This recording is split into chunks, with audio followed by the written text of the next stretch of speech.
Video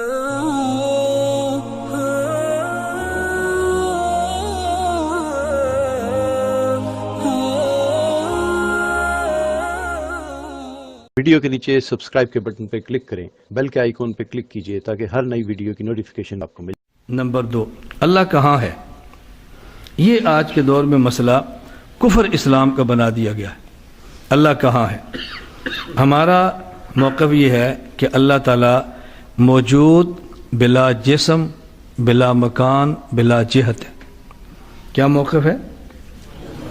اللہ تعالیٰ موجود بلا جسم، بلا مکان اور بلا جہت۔ اللہ جسم سے بھی پاک ہے، اللہ مکان سے بھی پاک ہے، اللہ جہت سے بھی پاک۔ اب ہم کیا جواب دیں کہ اللہ کہاں پر ہے؟ کہاں کے جواب کیسے دے سکتے ہیں؟ کہاں تو تب ہو نا جو خاص جہت ہو، کوئی خاص مکان ہو۔ اب یہ بات عوام نہیں سمجھ سکتی کہ اس کو کیسے سمجھائیں، کیسے سمجھائیں؟ اس کو سمجھانے کا طریقہ کیا ہے؟ اللہ ہر جگہ پر ہے۔ سمجھانے کا طریقہ اللہ، یہ ہر جگہ کیوں کہتے ہیں؟ کیوں؟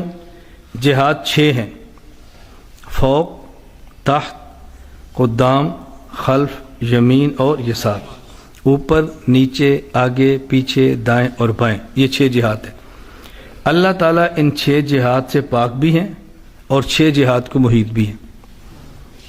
اللہ تعالیٰ جہات ستہ سے پاک بھی ہیں اور جہات ستہ کو کوئی ایسی جہت نہیں ہے کہ اللہ نہ ہو۔ اللہ ہر مکان سے پاک بھی ہیں، اللہ ہر مکان کو محیط بھی ہیں۔ تو اب عوام کو سمجھانے لفظ کیا استعمال کریں گے؟ ہر جگہ۔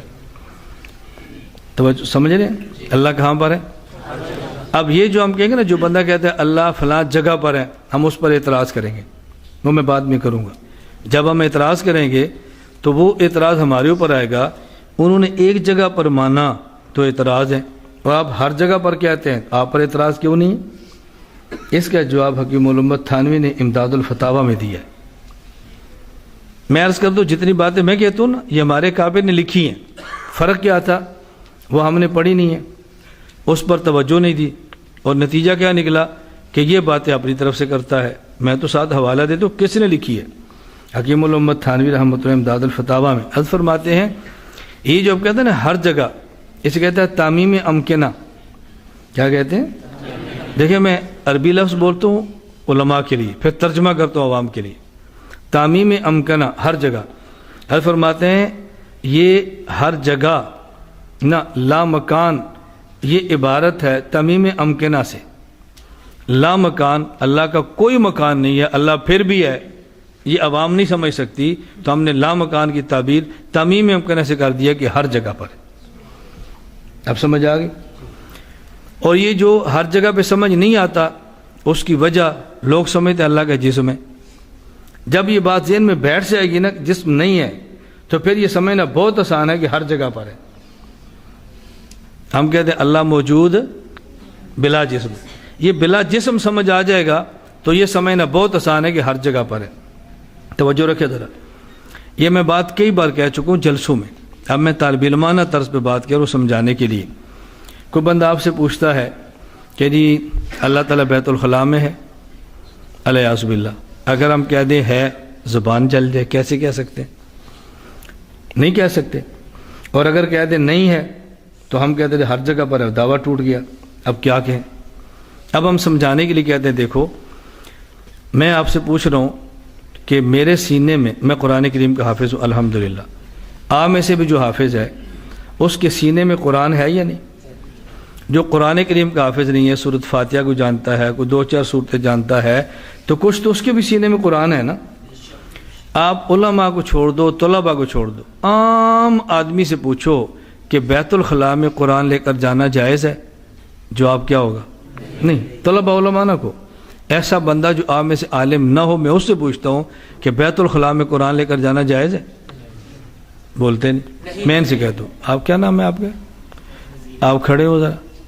بیت الخلاء میں سورۃ فاتحہ کو لے کر جانا جائز ہے؟ آپ کو سورۃ فاتحہ آتی ہے؟ آپ بیت الخلاء میں جاتے ہیں تو کیسے جائز ہے؟ آپ کے تو سینے میں سورۃ فاتحہ ہے، تبھی تو آتی ہے نا۔ اب دیکھو، کہتے ہیں سورۃ فاتحہ کو لے کر جانا جائز نہیں ہے، لیکن سورۃ فاتحہ ان کے سینے میں ہے۔ توجہ رکھنا، اب ان کے سینے میں سورۃ فاتحہ ہے، یہ بیت الخلاء جائیں آپ پکڑیں گے نہیں بھی بیت الخلا نہ جاؤ، تمہارے سینے میں فاتحہ ہے، ہنسنا نہیں۔ ان کے ہاتھ میں یہ کیا پکڑا ہوا ہے؟ کیا سورۃ الفاتحہ؟ کدھر جا رہے ہو؟ بیت الخلا؟ نہیں یہ نہیں کرنا، اس کو رکھو۔ اب آپ لڑیں گے یا نہیں؟ تو سورۃ الفاتحہ ان کے ہاتھ میں ہے، اس پر آپ لڑ رہے ہیں، ان کے سینے میں اس پہ آپ نہیں لڑ رہے۔ بیٹھ جاؤ۔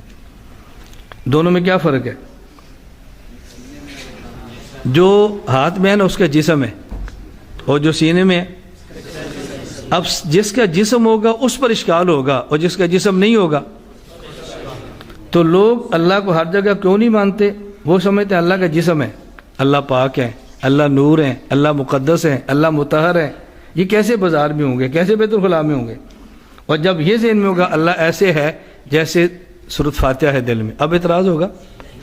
بس اللہ ایسی ہر جگہ پر ہیں جیسے سورۃ الفاتحہ آپ کے دل کے اندر ہے۔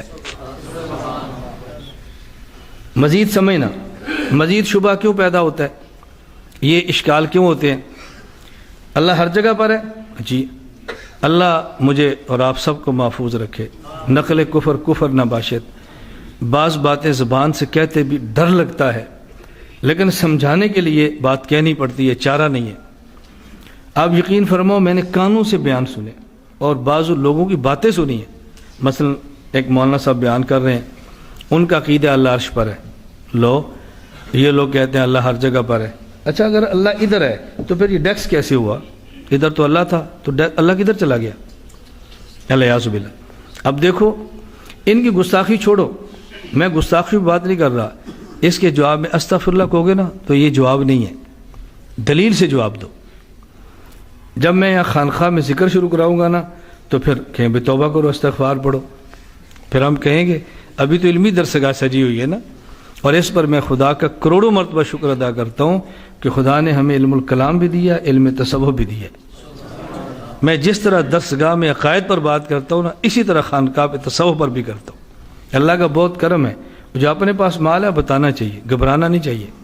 میں نہیں ڈرتا میرے بارے میں آپ کی رائے کیا ہوگی۔ جو میرا عقیدت مند ہے وہ خوش ہو جائے گا، اور جو میرا مخالف ہے پریشان پہلے تھا تھوڑا سا اور ہو جائے گا۔